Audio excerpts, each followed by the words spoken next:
दोस्तों, पुनर्जन्म एक ऐसा टॉपिक है जिसे कई लोग सच मानते हैं और कई लोग इस पर बिल्कुल भी विश्वास नहीं करते।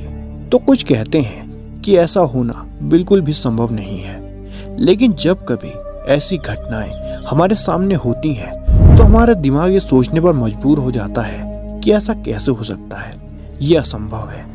जी हाँ दोस्तों, ऐसी कई घटनाएं इस दुनिया में हो चुकी हैं जो बचपन से ही अपने पिछले जन्म के बारे में जानते थे और दूसरों को बताते भी थे। लेकिन हैरानी तो तब होती है जब इनके कहे मुताबिक इन मामलों पर जांच की जाती है और जो जो उन लोगों ने बताया वो सब बिल्कुल वैसा ही पाया जाता है जैसा वो बताते थे।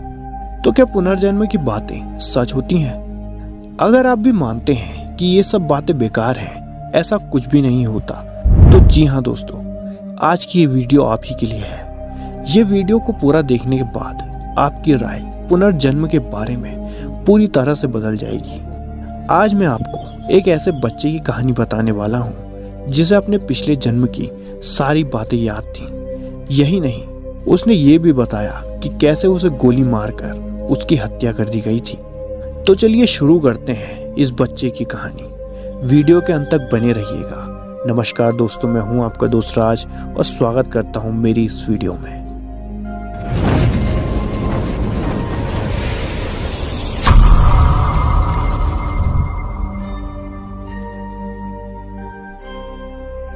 तोरण सिंह, या उन्हें जानने वाले सभी लोग उन्हें टीटू के नाम से जानते थे। उनका जन्म उत्तरी भारत में उत्तर प्रदेश प्रांत के आगरा शहर से लगभग 8 मील दूर बाट गांव में हुआ था। वो 6 बच्चों में से सबसे छोटा था, जिनमें से सबसे बड़ा उससे लगभग 13 वर्ष बड़ा था। उनकी मां के अनुसार टीटू ने 18 महीने में बोलना शुरू कर दिया था। इसके तुरंत बाद उन्होंने कहा, मेरे दादाजी से कहो वो मेरे बच्चों और मेरी पत्नी की देखभाल करें। मैं यहीं अपना भोजन कर रहा हूँ और मुझे उनकी चिंता है। उसकी माँ के पूछने पर उसने बताया कि वो आगरा से है और नहीं जानता कि वो यहाँ कैसे आ गया। अभी भी बहुत छोटे टीटू ने परिवार की जीवन शैली के बारे में शिकायत करना शुरू कर दिया। अपनी माँ के कपड़े देखकर वो शर्मिंदा होकर बोला, मेरी पत्नी के पास सुंदर साड़ियाँ थीं। उसने कहा, ये घर गंदा है और उनका घर बड़ा था और उनकी भाभियां भी पढ़ी लिखी थीं। यात्रा के दौरान पैदल या बस से जाने की शिकायत करते हुए उसने कहा, मैं कार से जाता था। आगरा में एक शादी में शामिल होने के दौरान उसने कहा, सदर बाजार में मेरी दुकान है। जैसे जैसे वो बड़ा हुआ वो लगभग हर दिन रोने लगा और कहने लगा कि वो अपने भाई राजा बाबू और उसकी बहन सुशीला को देखने के लिए घर जाना चाहता है और अपने माता पिता को गुल्लू के माता पिता कहकर पुकारता था, जबकि गुल्लू उसकी बहन थी। अप्रैल 1987 में एक दिन वो उस समय परेशान हो गया जब उसके पिता उसके बिना आगरा चले गए। अपने सबसे बड़े भाई के एक दोस्त से जो उसे सांत्वना दे रहा था, उसने कहा, क्या तुम मुझे वहां ले जा सकते हो? मेरी ट्रांजिस्टर रेडियो की दुकान है और मैं एक बड़ा तस्कर था।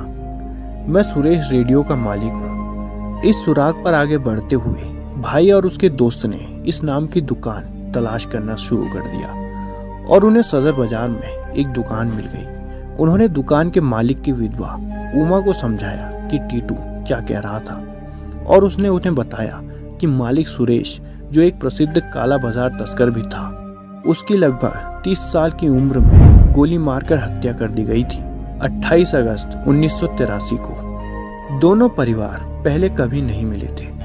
उमा से टीटू के बारे में जानकर सुरेश के परिवार के कई सदस्यों ने अप्रैल 1987 में बाट की यात्रा की। जैसे ही टीटू ने अपने परिवार को आते देखा, वो बहुत उत्साहित हो गया।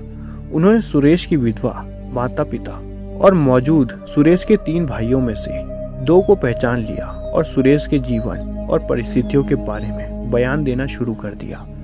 अन्य बातों के अलावा उन्होंने सुरेश के 2 बच्चों के नाम बताए। उमा और बच्चों के साथ की गई एक यात्रा का वर्णन किया। सुरेश के घर और उसके बारे में ऐसी बातों को बताया जो उसके सिवा कोई और नहीं जानता था। याद दिलाया कि उनकी कार सफेद थी और बताया कि सुरेश की मृत्यु कैसे हुई थी।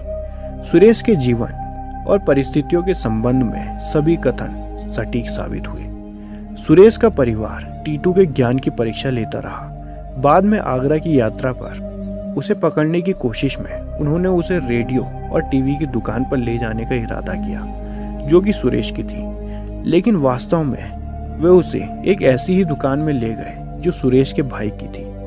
टीटू को धोखा नहीं दे पाए। वास्तविक दुकान सुरेश रेडियो में उन्होंने दीवार पर लगी एक तस्वीर को अपनी तस्वीर के रूप में पहचाना, सही ढंग से बताया कि नकदी रखने के लिए कितनी दराजों का उपयोग किया गया था और प्रबंधक की सही पहचान की। वो एक शोकेस की उपस्थिति से भी भ्रमित दिखे, जिसे सुरेश की मृत्यु के बाद स्थापित किया गया था। सुरेश के माता पिता के घर ले जाकर टीटू ने उनसे कहा, मैं बस इन लोगों के साथ गुजारा कर रहा हूँ जिनके पास टीवी, कार, रेडियो कुछ नहीं है। मैं भागकर तुम्हारे पास आ जाऊंगा। जब उसके पिता उसे घर ले जाने के लिए आगे बढ़े तो टीटू ने अपने पिता की शर्ट पकड़ने के लिए काफी संघर्ष किया और केवल सुरेश के पिता से मिलने के वादे से ही वो संतुष्ट हुआ। इस यात्रा पर उन्होंने कई अन्य सटीक बयान दिए, जिनमें सुरेश के बच्चों की पहचान और सुरेश के पूर्व घर की विशेषताएं शामिल थीं।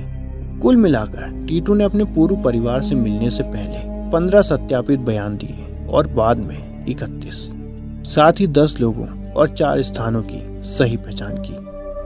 सुरेश के रिश्तेदारों ने देखा कि टीटू की दाहिनी कनपट्टी पर एक छोटा गोलाकार चिन्ह है जो गोली लगने के घाव जैसा लग रहा था और उसकी खोपड़ी के पीछे भी कई छोटे छोटे जन्म चिन्ह थे, जिनके बारे में उन्हें लगा कि ये गोली लगने के निशान हो सकते हैं। उन्होंने ये भी देखा कि सिर के मुकुट पर एक जन्म चिन्ह था जो सुरेश के जीवन भर मौजूद निशान से मेल खाता था।